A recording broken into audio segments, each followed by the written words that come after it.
My mom pushed my little daughter from her chair and said, "This table's for family. Go away." She fell hard. The room went silent. I helped her up and said 5 words. My mom's face went white. My dad started to stammer. I've spent most of my adult life managing my parents like they're emotional toddlers, constantly validating them, tiptoeing around their moods, pretending their insults were jokes. If you've never had narcissistic parents, you probably won't get it. But for those of us who have, you know exactly what I mean. Every family gathering feels like walking into a trap blindfolded. They weren't abusive in a way anyone could see. It was all subtle, twisting words, shifting blame, acting like I owed them something for simply existing. And somehow my sister always ended up on their side, whether she meant to or not. They treated her like the golden child, and she played the part well. So I kept showing up, out of guilt, mostly, out of hope, sometimes. But everything shifted last Thanksgiving. It was my turn to host, and I went all out. Always do. Not for them, for my daughter Allie. She's 8, kind, creative, and just old enough to start noticing the way certain people treat her mom. She'd helped set the table that morning, carefully placing name cards and folding napkins like she was running a 5-star restaurant. She even asked if she could sit at the grown-up table this year. Of course, I said yes. My parents arrived exactly 20 minutes late. No text, no apology. My mom commented immediately on how the turkey smelled less dry than last year. My dad handed me a bottle of wine with the price sticker still on it. My sister and her husband came in behind them, quieter than usual. The table was beautiful. Everything was warm and inviting. Candles lit, plates set, Ellie's little touch on every detail. She slid into the seat beside mine, her place card written in sparkly marker. And then it happened. My mom stood behind her, looked at the seat, and without hesitation pushed Ellie aside. Physically moved her. Ellie hit the floor, palms catching her fall. "This table's for family. Go away." She said it so casually, like Ellie was a stray dog sniffing around, like she didn't even matter. The room froze. My husband hadn't even sat down yet. My dad looked like he couldn't process what just happened. My sister stared at her plate. Ellie looked up at me, eyes wide, but not crying, just confused. She still had her name card in her hand. I helped her up and said 5 words. Calm, clear, final. "You're not family to her." My mom's expression cracked for the first time in years. My dad mumbled something, half a word maybe, but nothing came out. And I just stood there, suddenly seeing it all so clearly. The way they treated me. The way they were starting to treat my daughter, like we owed them space in our lives just because of biology. Ellie walked to her room, quiet. I watched her go, then turned back, pulled out my chair, and started eating. Nobody else picked up a fork, but I had already made my choice. I was done pretending. And they were going to feel that slowly, piece by piece. My mom didn't say anything the rest of the meal, which in her world was the equivalent of a nuclear meltdown. Silence meant she wasn't in control, and if she wasn't in control, she was plotting. My dad kept trying to make small talk like nothing had happened. He asked about the turkey, the weather, if my husband was still working at the same job. I answered in one-word replies. I didn't look at my mom once. Ellie stayed in her room, probably playing with her dolls, not realizing she'd just become the reason I finally woke up. After dessert, my sister came into the kitchen while I was doing dishes. She stood there for a second like she wanted to say something but didn't. She just dried a few plates in silence, then left. My mom waited until everyone was getting ready to leave. She lingered in the doorway, holding her purse like she was at a funeral. "You overreacted," she said. Just that. I stared at her. I wasn't even angry anymore. It was worse than that. I just didn't care. Not about her feelings. Not about what she thought I should have done. Something in me had finally shut off, like a fuse blown too many times. I didn't respond. She hated that. She turned to my dad, clearly expecting backup. He scratched his head, looked at me, then muttered, "Maybe just let it go, Barb." I closed the door behind them before they made it to the car. That night, I sat in bed replaying everything, not just Thanksgiving. Everything. The way my mom talked down to me at every chance. The time she told me I'd never be as smart as my sister. When she dismissed my miscarriage like it was a scheduling conflict. When she forgot Ellie's 5th birthday and blamed me for not reminding her. I'd excused it all. I'd forgive and moved on. Tried to keep the peace. But this time, she had crossed a line I couldn't unsee. They didn't just disrespect me. They humiliated my daughter in her own home, in front of her entire family. And not a single person stood up for her. Not even my sister. So I made a list, not a metaphorical one, a real list on paper of every errand, every ride, every favor I'd done for them in the past year. Doctor appointments, picking up prescriptions, watching their dog when they went to Florida, sorting through their tax stuff because Eleanor is good with paperwork. And I decided right then, no more. They were going to get exactly what they gave: distance, silence, coldness. And if they thought I was bluffing, they didn't know me at all. They didn't call me for 3 days after Thanksgiving. Not once. Not to check on Allie. Not to apologize. Nothing. I wasn't surprised, but I kept checking my phone anyway, as if the people who'd spent years belittling me were suddenly going to grow a conscience. When the silence held, I knew what they were doing. This was their classic move. Punish with distance. Act like I was the one being dramatic. Then wait until they needed something again and pretend like none of it ever happened. So I flipped the script. That Thursday, I didn't show up to take my mom to her physical therapy appointment. I'd been driving her every week, 30 minutes each way, sitting in the parking lot like a personal chauffeur. She acted like it was a favor I owed her. No gas money, no thank you. Just more complaints about how her body wouldn't be this way if I hadn't been such a difficult pregnancy. At 10:47, she called. I let it go to voicemail. Eleanor, I'm still at home. You're late. Are you coming or not? She sounded irritated, not concerned. I didn't call back. That afternoon, my dad texted me. What's going on with you? Your mom's upset. Please talk to us. I left that one on read. The next day, I got another message from my mom. So this is how you treat your parents after everything we've done for you? No mention of Ellie. No apology. Just guilt-tripping and blame, like always. So I moved on to phase 2. They had me managing all their bills online.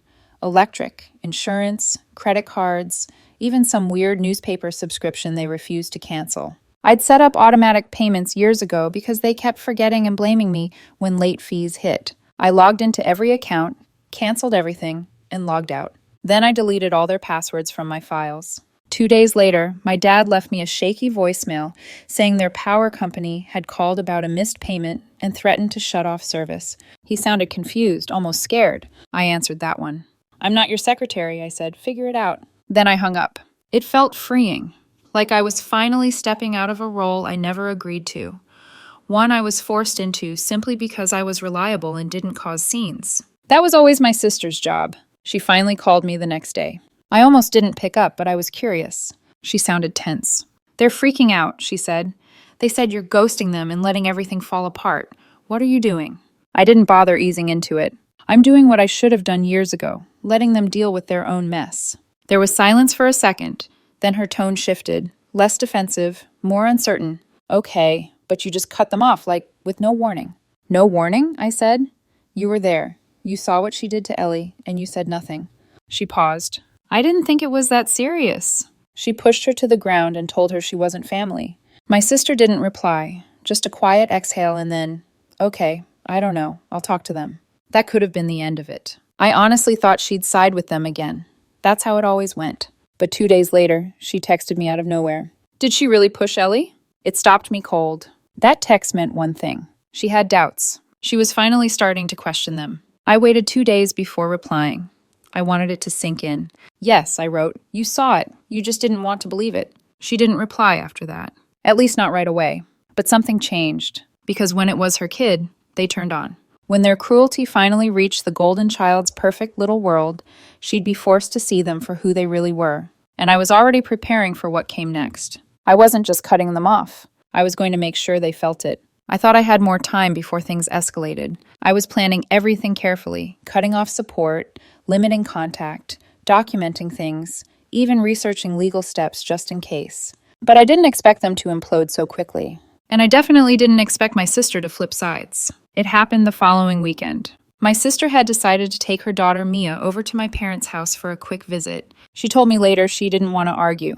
She just wanted to keep the peace, let the dust settle, and pretend like things were fine. Classic move. I told her to be careful. She brushed me off. That night, she called me in tears. Not angry, not defensive, furious. But not at me. Apparently, they'd been sitting in the living room making small talk. My mom was rambling about the neighbor's new car, my dad was dozing off in his recliner, and Mia was on the floor, playing with a toy unicorn she brought with her.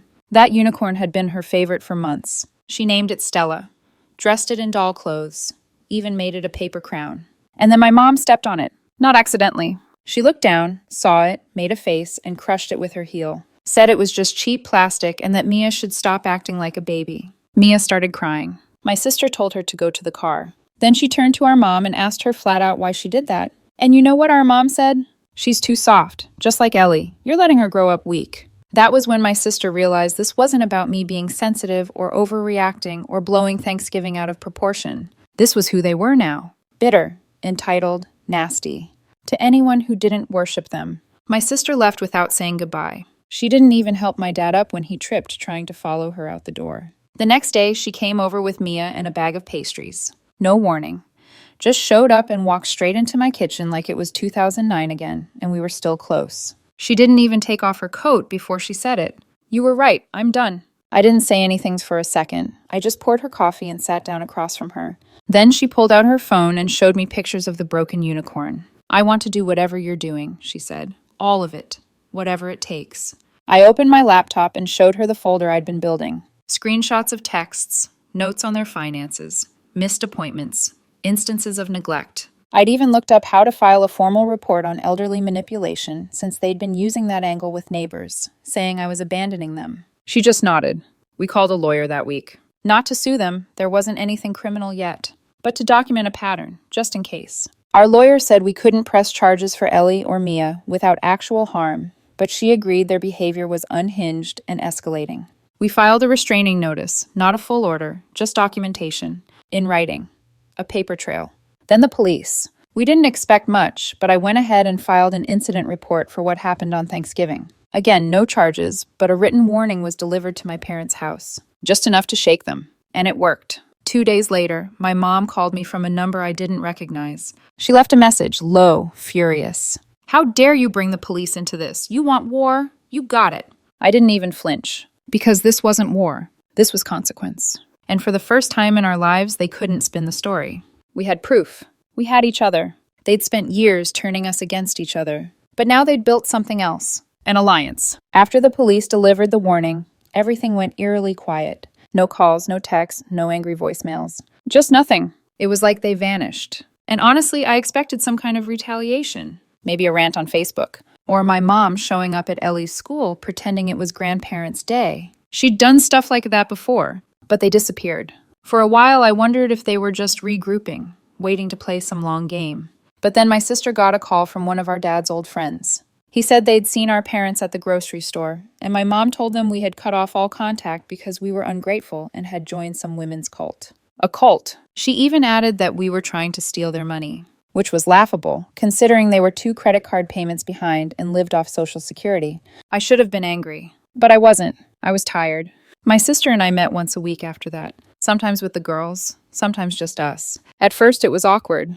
We weren't used to being on the same side, but it got easier. We talked about our parents a little, but more often we talked about everything else. School, work, the weird things our kids say. We even started joking about getting matching tattoos that said, "Not the golden child."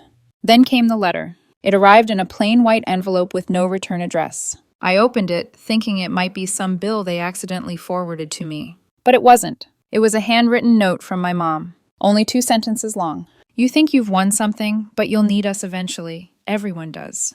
There was no greeting, no name. Just that. I didn't show it to Ellie. I just folded it and stuck it in the folder with everything else. An email to scan to our lawyer. My sister got one too. Almost identical. Except hers said, "Your daughter won't love you if you turn her against her grandparents."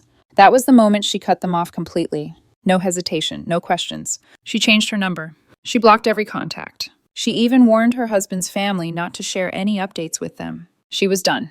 But something happened that neither of us expected.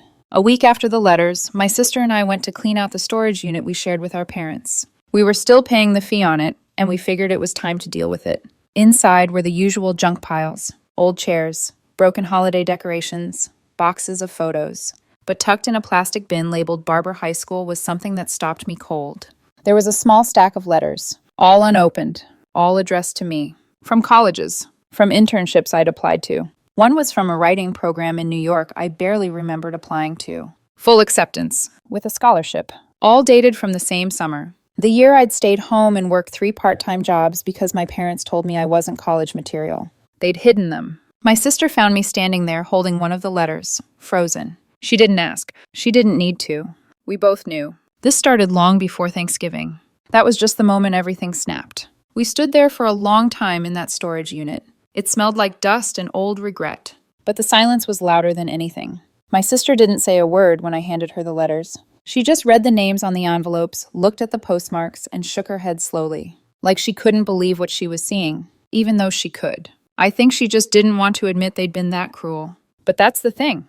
They always were. Thanksgiving wasn't the beginning. It was the final public crack in something that had been broken since we were kids. That's what those letters proved. They'd always seen me as disposable, someone to lean on, but never lift up. We boxed up the rest of the storage unit and tossed half of it in a dumpster behind the building. The rest we donated. We kept exactly one box each. Photos of us as kids, before we realized what kind of parents we had. We agreed not to show them to our daughters. Let them remember the present, not the damage we escaped from. A month passed. Then we heard nothing. Christmas came and went. No cards, no surprise visits, no passive-aggressive texts about being the only parents spending the holidays alone. They didn't even try. My guess is the police warning and the lawyer shook them more than they let on. Good. My sister and I took the girls ice skating that winter. It was clumsy and cold and perfect. Ellie fell twice. Mia cried once. And I ended up buying $24 worth of hot chocolate for kids who took 3 sips and abandoned it. But the entire time, I kept thinking, this is what family's supposed to feel like. Not control. Not guilt. Not being treated like a servant because of whose daughter I was. Just peace. We made a plan that day. A rule. Every holiday we'd spend it together. No drama. No weird tension. Just us and the girls. Maybe in a cabin next year. Maybe out of state. Maybe somewhere warm. It didn't matter. What mattered was we finally saw it for what it was. They didn't change. We did. They're still living in that house, I assume. Still telling neighbors some twisted version of events. Still hoping we'll cave. They don't know that I framed one of those college letters and put it above my desk. Not as a reminder of what I missed, but of how far I've come in spite of them. Ellie asked about them once. Just once. Why don't we see Grandma and Grandpa anymore? I thought for a second and said, because not all people who share your name treat you like they love you. Some just want to be in charge. She nodded. Said, okay. Went back to playing. She's already stronger than I ever was at her age. And that's how I know I'm doing this right. I'm not rebuilding the past. I'm building something new. Something better. And they're not invited.